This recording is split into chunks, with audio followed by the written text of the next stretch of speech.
আসসালামু আলাইকুম। আজকে আমরা গিয়েছিলাম একটি কিডস টাইম ফেয়ার প্রোগ্রামে।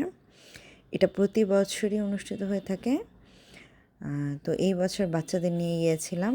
বাচ্চারা খুব এনজয় করে এই প্রোগ্রামটাতে। এখানে রেজিস্ট্রেশন করে ঢুকতে হয়। আমি অনলাইন রেজিস্ট্রেশন করেছিলাম। আপনার অফলাইনেও রেজিস্ট্রেশন করা যায়। প্রোগ্রামটা 3 দিন চলবে। আমি প্রথম দিনে গিয়েছিলাম। বিভিন্ন ধরনের স্টলও থাকে এখানে, আর বিভিন্ন সাংস্কৃতিক অনুষ্ঠানও হয়। কিডস টাইমেরই বেশিরভাগ স্টলটা হয়ে থাকে, মানে ওদের বিভিন্ন প্রোডাক্ট আছে, যেমন বাচ্চাদের টয়েস, কাপড় চোপড়, এইসব নিয়ে আর কি। বই, স্পেশালি বই, তারা বিভিন্ন কোর্স করায়, সেই কোর্সের বইগুলোও কিনতে পাওয়া যায়। এই খেলনাগুলো খুব সুন্দর, একটু দাম বেশি মনে হয়েছে। 500 করে ছিল এই হাতে লাগিয়ে যে খেলনাটা খেলে। আর এইখানেও কিডস ওয়্যারেরই একটা স্টল ছিল।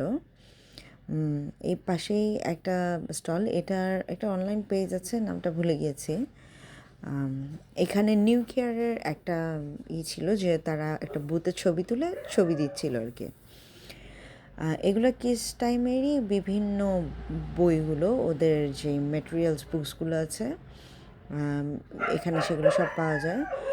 বইগুলো খুব ভালো আর কি, আমার কাছে ভালোই লেগেছে।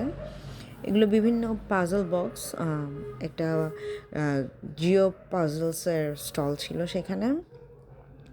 এটাও কিডস টাইমেরই একটা স্টল। এখানে একটা কাপড়ের স্টল ছিল, আর এই বইয়ের স্টলে বেশ গল্পের বই ছিল কিছু। আর এখানে এবার ডেটল তাদের একটা স্পন্সরশিপ দিয়েছে, সো ডেটলের একটা বড় স্টল ছিল, সেইখানে ডেটলের বিভিন্ন ধরনের প্রোডাক্টগুলো ছিল। আর পাশেই একটা খাবারের স্টল ছিল, তারা বিভিন্ন স্ন্যাক্স আইটেম সেল করছিল। এখানে ডেটল একটা হ্যান্ড ওয়াশের ব্যবস্থা করেছে। এটাও একটা ফুড স্টল। আর এখানে চপস্টিক্স নুডলসের একটা স্টল ছিল। আর কাজিস একটা টি স্টল দিয়েছিল।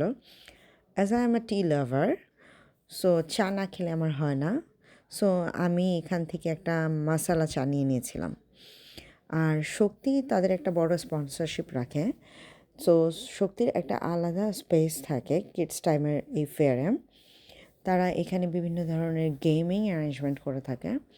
আর এইখানে 5 বছর, 3 বছর থেকে 10-12 বছর বাচ্চাদের পর্যন্ত বিভিন্ন গেম থাকে, বয়স অনুযায়ী আর কি। আর এখানে 2জন নিউট্রিশনিস্টও থাকে, যারা বাচ্চাদের হাইট ওয়েট অনুযায়ী ফুড চার্ট দিয়ে থাকেন। আর তাদের স্টলও আছে, তাদের স্টলে তাদের বিভিন্ন ধরনের যে প্রোডাক্টগুলো, দইগুলো, সেগুলো পাওয়া যায়। আর এই গেমগুলো খেলার মাধ্যমেও এই প্রোডাক্টগুলো জিতা যায়। তো এই বিভিন্ন ভালো ভালো গেম ছিল আর কি। আমরা আমাদের বাচ্চাদেরকে একটা আর্ট ক্রাফটে দিয়েছিলাম আলাদা রেজিস্ট্রেশন করে। এরপর আমরা একটু সাংস্কৃতিক অনুষ্ঠান,